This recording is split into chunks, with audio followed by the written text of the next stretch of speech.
Alam mo ba, isang lawa ang nagbigay ng pangalan sa buong probinsya ng Laguna. Kung gusto mo ng malinaw at maikling history facts na madaling tandaan, follow-subscribe ka para sa araw-araw na kaalaman. At sana, suportahan nyo din ang other social media accounts ko. Salamat! Sa mapa ng Luzon, makikita mo ang isang napakalaking anyong tubig sa silangang bahagi ng Metro Manila.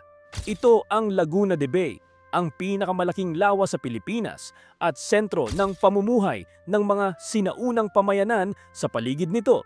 Dito naganap ang pangingisda, kalakalan at paglalakbay, lahat umiikot sa buhay sa lawa. Kaya noong dumating ang mga Kastila, tinawag nila itong Laguna, na sa wikang Kastila ay nangangahulugang lawa o lagoon. At mula mismo sa malaking lawang ito, Laguna de Bay, nabuo ang pangalang Laguna. Nagamit pa rin natin hanggang ngayon. Ayon sa mga historical records ng Spanish Colonial Archives at Philippine Geographic Studies, ang pangalang Laguna ay direktang mula sa salitang Kastila na nangangahulugang lawa.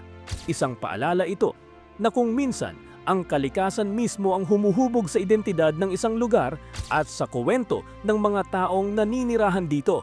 Anong iba pang pangalan ng probinsya ang gusto mong ipaliwanag ko sa susunod? Salamat sa panonood.